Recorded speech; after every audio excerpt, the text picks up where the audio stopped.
आज चाहे वो कांग्रेस का राज है, चाहे आज बीजेपी का राज है, देश को आगे बढ़ना है, देश आगे बढ़ रहा है। लेकिन एक बात समझ में मेरे नहीं आ रही है, शायद इतने लोगों के समझ में आ जाए कि भारत विकसित बन रहा है जी, भारत आगे बढ़ रहा है जी, लेकिन फ्री राशन लेने वालों की संख्या 42 करोड़ से 85 करोड़ पर पहुंच गई। तो फ्री खाना खाने का, फ्री का राशन वालों की, बीपीएल की संख्या निरंतर बढ़ रही है और देश भी आगे बढ़ रहा है जी। सबका साथ सबका विकास तमाम भाजपा नेता दावा कर रहे हैं। रोजगार को लेकर बड़ी बड़ी योजना कह रहे हैं, तमाम स्कीमें शुरू की हुई हैं। सामान्य आदमी से पूछिए आप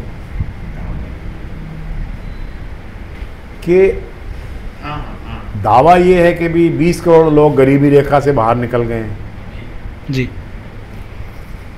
फिर उसके साथ ये भी तो दावा है कि 85 करोड़ लोगों को फ्री अनाज दे रहे हैं। फिर वो गरीबी की रेखा से निकला कौन है?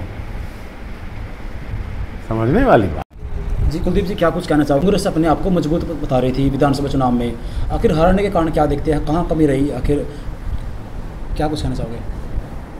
देखिए, हरियाणा की जनता का भारतीय जनता पार्टी की सरकार से 10 वर्ष की जो सरकार थी उससे पूर्णतया मोह भंग था जी।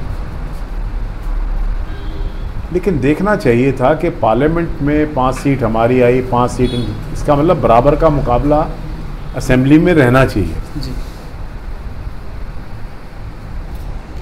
बीजेपी एक बेहतर स्ट्रेटजी के साथ आई।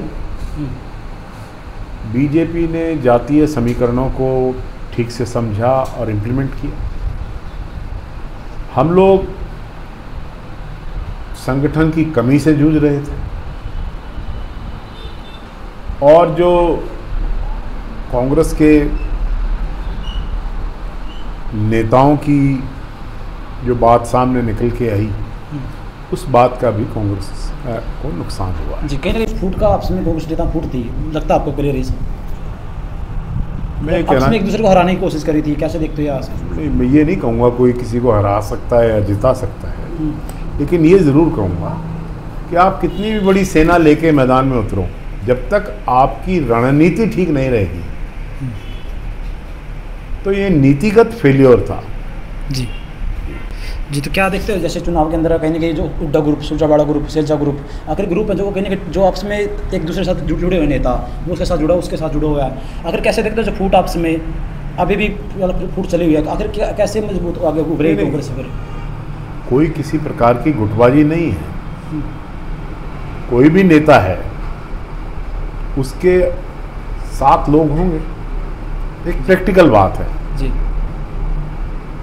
अगर कुलदीप शर्मा है, आप 25-30 आदमी यहाँ भी बैठे हैं, तो ये कोई गुट थोड़ी बैठा है।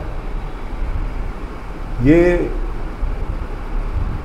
जो शैलजा जी को पसंद करते हैं, रणदीप जी को करते हैं, या हुड्डा जी को करते हैं, या किसी और को करते हैं जी। कई बार ऐसा राजनीति में प्रैक्टिकल बात है। सब लोगों के साथ आंतरिक मानसिक राजनीतिक रूप से लोग जुड़े हुए होते हैं जी। कहीं ना कहीं कई बार देखने को मिलता है कि जैसे सुरजावाला ग्रुप का कोई साथी है, अगर वो हुड्डा जी के पास चला जाता है तो सुरजावाला के ग्रुप गुस्सा हो जाते हैं। सुनने में आया जो अगर हुड्डा का कोई कार्यकर्ता शेरजा के पास चला जाता है, आपने सुना तो मैंने कभी नहीं सुना। मामले कहीं ना कहीं आपस में होती है। जो आपने सुना है वो मैंने कभी नहीं सुना, इसलिए मैं क्या जवाब दूं। तो क्या देखते हैं बीजेपी की लगातार जीत लगातार होती नजर आ रही है हर बारी, और कांग्रेस लगातार हारती नजर आ रही है, कमियां कहाँ देखते हैं? फिर आगे प्लानिंग क्या रहेगी बड़े लेवल पर? मैं समझता हूँ कि संगठन के निर्माण की ओर कांग्रेस में प्रयास किए जा रहे हैं। हमारे जो हरियाणा के प्रभारी हैं बीके हरिप्रसाद जी जी। वो निरंतर लोगों से, नेताओं से, कार्यकर्ताओं से, ज़मीनी कार्यकर्ताओं से संपर्क कर रहे हैं और संगठन बनाने में जहाँ 10 साल लग गए वहाँ कोई एक दिन में खड़ा हो जाएगा ऐसा भी नहीं है, समय लगेगा, लेकिन संगठन के निर्माण की प्रक्रिया जारी है। जी जी। और हमारे प्रभारी जो हैं बीके हरिप्रसाद जी अनुभवी नेता हैं, सालों साल उनका एआईसीसी में अनुभव रहा है। जी, भाजपा पार्टी जो नेता हैं कांग्रेस पार्टी को बिल्कुल खत्म बता रहे हैं, खत्म हो चुकी है हरियाणा से भी, अब बाहर से पहली बात खत्म हो चुकी है, बिल्कुल हर जगह चुनाव हारते नजर आ रही है। बीजेपी के बिल्कुल नेता हंसी उड़ाते हैं, मजाक में हल्के में ले रहे हैं। आखिर क्या देखते हैं, क्या कुछ कहना चाहोगे नेताओं के बारे में? अगर पार्लियामेंट इलेक्शन की बात करें तो 46% वोट हमें पड़ी और 45% बीजेपी को पड़ी। जी, 5 हमारे सांसद बने, 5 उनके बने, तो हम खत्म हो गए। आज 39.5% वोट कांग्रेस को पड़ी, 39.90% वोट बीजेपी को पड़ी। 1% से भी कम का फर्क है। उनके 48 एमएलए है, हमारे 37 आए। तो 37 एमएलए की पार्टी को आप खत्म बता रहे हैं। बीजेपी के नेता हमें खत्म करने पे तुले हुए हैं तो कहेंगे जी, निश्चित रूप से। जिसकी जाकी रही भावना जैसी, प्रभु मूरत देखी थिन तैसी। जी, ये तो हम जो वो कोई अगर कांग्रेस के खिलाफ बात बीजेपी करती है, मैं किसी के खिलाफ बात नहीं करता। जी, बीजेपी एक पार्टी है, राजनीतिक संगठन है, वो अपना काम कर रहे हैं। कांग्रेस एक राजनीतिक पार्टी है, 100 साल से पुरानी पार्टी है, तो हम अपना काम कर रहे हैं। ये आरोप लगाना या ये आक्षेप लगाना एक दूसरे के ऊपर, इस प्रकार की राजनीति कुलदीप शर्मा नहीं करता है। जी, फिर आगे क्या कुछ एक्शन प्लान रहेंगे बड़े लेवल पे कांग्रेस पार्टी पहले हम के? संगठन का निर्माण करेंगे, जमीनी मजबूती के बाद पार्टी आगे बढ़ेगी। ना पार्टी समाप्त है, ना हुआ करती है कोई पार्टी समाप्त।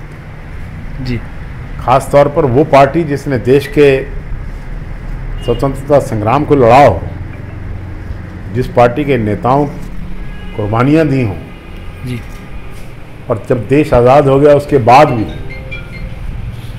कत्ल हुए हैं, तो हमारे नेताओं के, इंदिरा जी पर गोली चली है, राजीव जी को बम से उड़ाया गया है, तो हमारे लोगों को उड़ाया गया। मैसेज क्या कुछ देना चाहोगे देशवासियों का आप? देशवासियों को आपके माध्यम से मैं यही कहना चाहूँगा, और प्रदेशवासियों को भी, कि भारत एक साझी संस्कृति का देश है। भारत आगे बढ़ रहा है और आगे बढ़ना, निरंतरता, मजबूत राष्ट्र होना, भारत के एक मजबूत राष्ट्र होने पर मुझे गर्व है। लेकिन मेरे से अगर कोई ये कहलवाना चाहे कि अब बना है मजबूत राष्ट्र, मैं ऐसी पीढ़ी से ताल्लुक़ रखता हूँ, इतना बूढ़ा तो नहीं हूँ, जिसने पुराना भारत देखा हुआ है। यहाँ भी कई लोग बैठे हैं, कच्ची सड़कें थी, स्कूल नहीं थे, अस्पताल नहीं थे, मेडिकल कॉलेजेस नहीं थे, इंडियन इंस्टीट्यूट ऑफ टेक्नोलॉजी नहीं थी। आज चाहे वो कांग्रेस का राज है, चाहे आज बीजेपी का राज है, देश को आगे बढ़ना है, देश आगे बढ़ रहा है। लेकिन एक बात समझ में मेरे नहीं आ रही है, शायद इतने लोगों के समझ में आ जाए,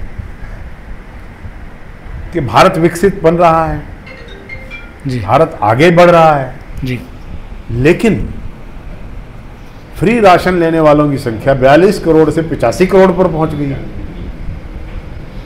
तो फ्री खाना खाने का, फ्री का राशन वालों की, बीपीएल की संख्या निरंतर बढ़ रही है और देश भी आगे बढ़ रहा है। जी, सबका साथ सबका विकास तमाम भाजपा नेता दावा कर रहे हैं। रोजगार को लेकर बड़ी बड़ी योजना कह रहे हैं, तमाम स्कीमें शुरू की हुई सामान्य हैं। आदमी से पूछिए आप कि दावा ये है कि भी 20 करोड़ लोग गरीबी रेखा से बाहर निकल गए हैं। जी, फिर उसके साथ ये भी तो दावा है कि 85 करोड़ लोगों को फ्री अनाज दे रहे हैं। फिर वो गरीबी की रेखा से निकला कौन है? समझने वाली बात। जी, बिल्कुल बिल्कुल।